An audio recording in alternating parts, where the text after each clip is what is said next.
Welcome to the Bill Bert podcast. Wait, you do the pod, I'll do the cast. So you say it again. Welcome to the Bill Bert podcast. Yeah, that has to be the intro. That's got to be the intro. What's going on?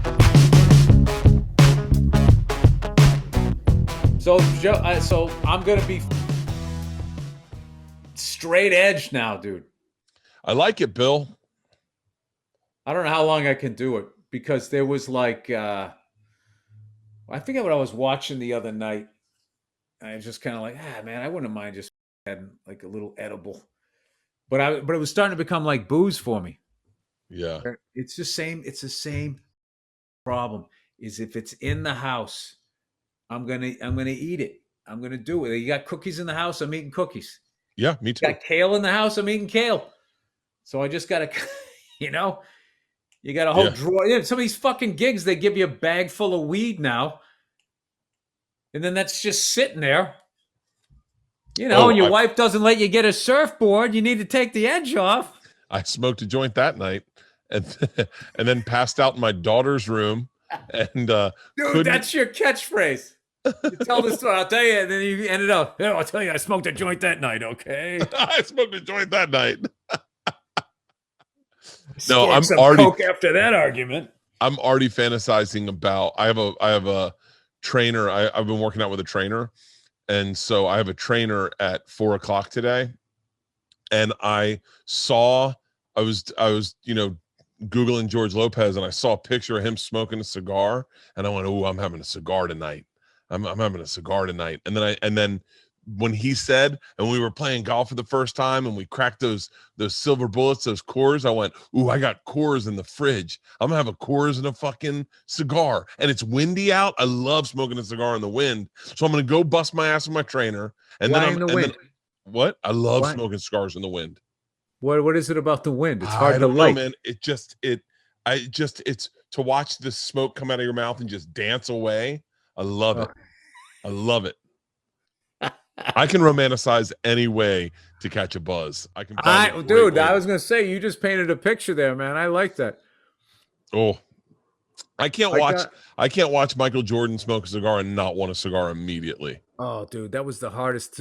What about not drinking whatever he had in that little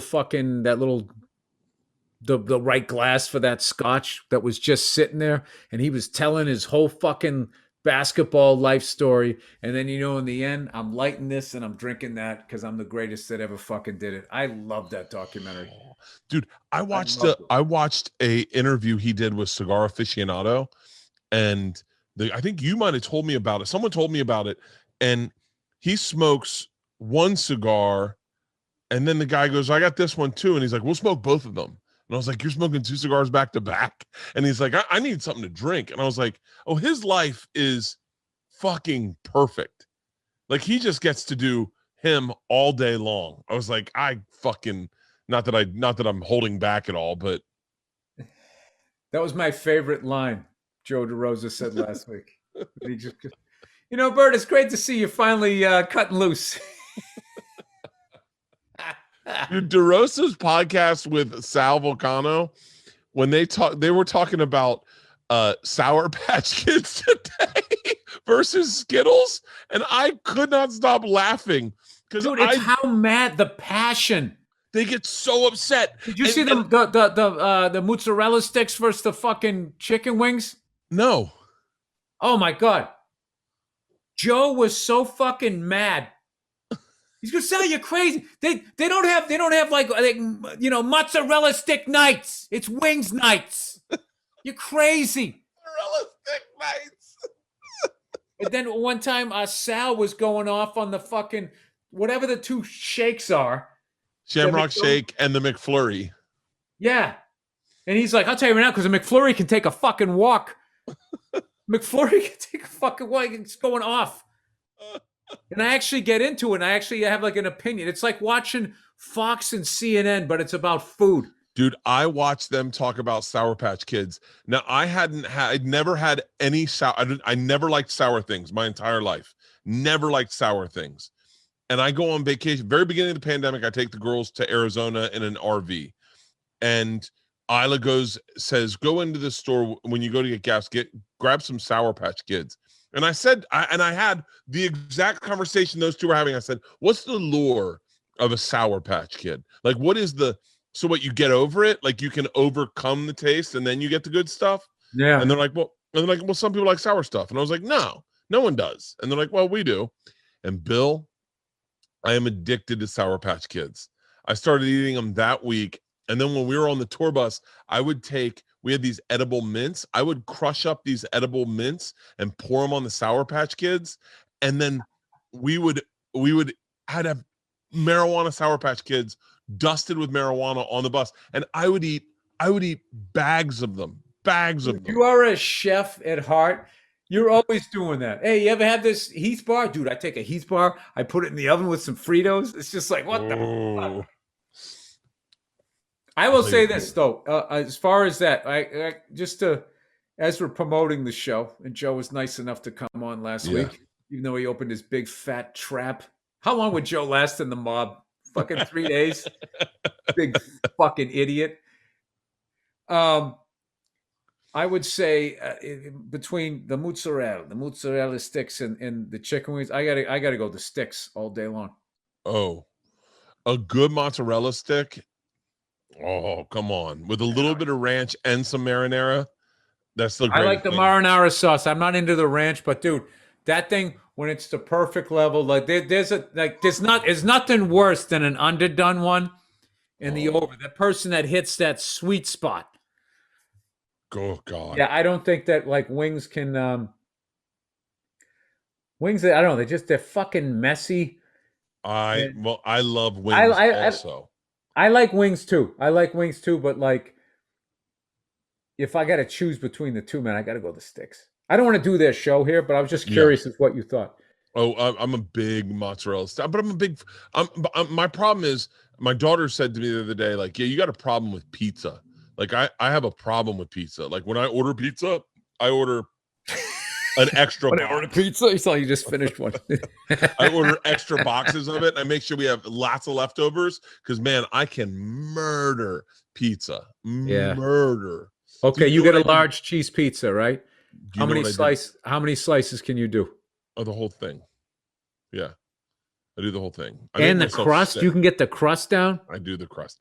Bill, because that's cheating. You don't do the crust. That's fucking cheating. Yeah, we got 6 pizzas the day we got down to the Hotel Del Mar. 6 pizzas. They got great pizzas down there. 6 pizzas. We had maybe three pizzas left. I woke up in the middle of the night. I swear to you, I got pretty loaded, smoked a joint that night, woke up in the middle of the night, and I had put a pizza in my pocket of my pajamas. Oh, Bert. I pulled it out in the middle of the night. Took a bite and threw it on the side counter. Leanne goes, we wake up the next morning. She goes, what is all over your side of the bed? No one, I found a piece of pizza in my pocket last night. She was like, what the fuck? Bert. I got a problem with pizza. You need an intervention. That is like some junky shit. Just sitting there like fucking. Oh my God. We should probably wrap this up. I got a class. I do 4. I always say I'm going to have 2 slices. Then I'll have 4. Occasionally, then I'll come back, double back, and I'll get maybe the 5th one. But I can't do a whole pie. Not out here. There's no pizza out here good enough to do the whole pie. But back east, there's a bunch of spots in Massachusetts, just because I grew up out there, that I know that I could definitely do it. And in New York, because I live there, there's a lot of places. Oh, if you go into Ben's, what's your order? If you go to Ben's, Ben's Pizza. Yeah, what's your order? Okay, all right. Those are happy days. All right, you just got to have a plane just to have a plane. Yeah, of course. And if they got a pepperoni mushroom, that's my favorite. I'm probably knocking down 2 of those, and then I'm going to see where I'm at. I would. How long does the conversation happen afterwards? The people, when they go by Ben's, they have no idea the amount of fucking comedians that were in between. Do you remember? I remember the summertime shows and going in there and the sweat drying from your sets because I was moving around like because I was so nervous and drying on my face and then being so relieved and having all like you get $50 a spot and it was all mashed in with cab fare money all stuck in right like when you're drunk and come out of a titty bar back in the day, right? And going in there and then being like having to pay and being like, oh fuck, because that's back when it was dangerous down there. Yeah. Kind of like you just grab one and peel it out and be like, please don't be a 50. Please don't be a 50. I'm gonna get mugged here. Me, Dane, Bobby, Patrice, Keith, Voss, we would all just nobody knew who the fuck we were. We all would all just be standing there fucking just eating that pizza, laughing until like fucking 3 a.m. I actually like Ben's better than Joe's. I love Ben's. I love Ben's.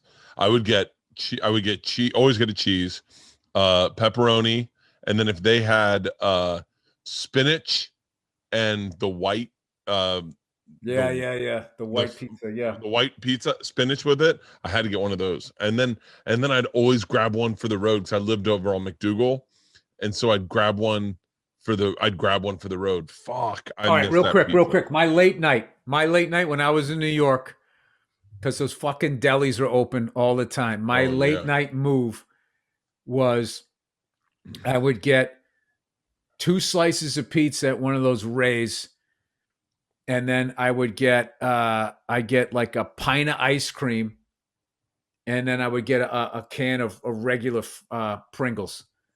Oh. And I would go home, and then that was just it. And I would just eat the fucking pizza, right? And then I'd have a little bit of the ice cream, and then I'd open the can of chips, and it was just like doge all the way down. And then the next morning I wake up like, why the fuck did I do that?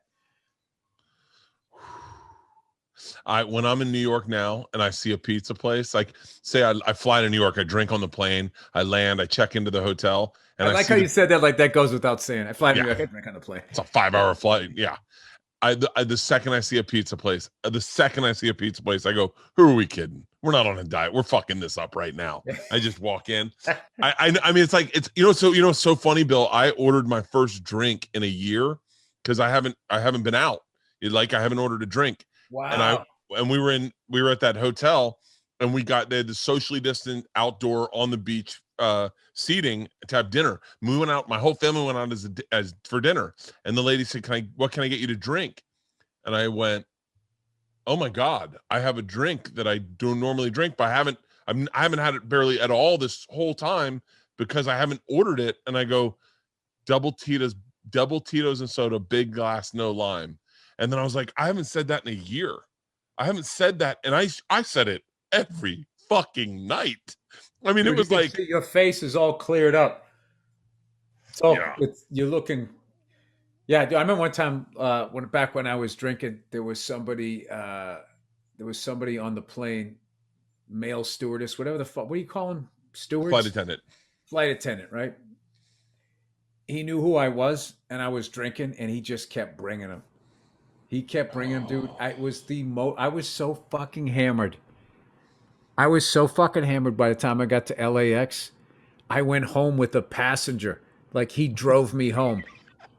He's like, do you need an Uber? I'm like, I was gonna get, you want me to give you a ride? I was like, yeah, fuck it. And I got in the car, and I didn't realize my wife was driving to LAX. And I got home as she got to LAX or something like that. And she was like, where are you? And I was like, oh, sorry again. Dude, it was the maddest I think I ever made her. I'm in someone's drove car. all the way the fuck down there. And it couldn't have been like, she couldn't have got there when I came. The plane came a little early. That's all I remember. She was going to the airport, and it might have been Burbank, dude. I was that level hammered. It was LAX. I remember that because I got down to baggage claim, and I was like getting the bed spins just looking at the carousel. Dude, it was bad. All right, we got to wrap this up here. All right.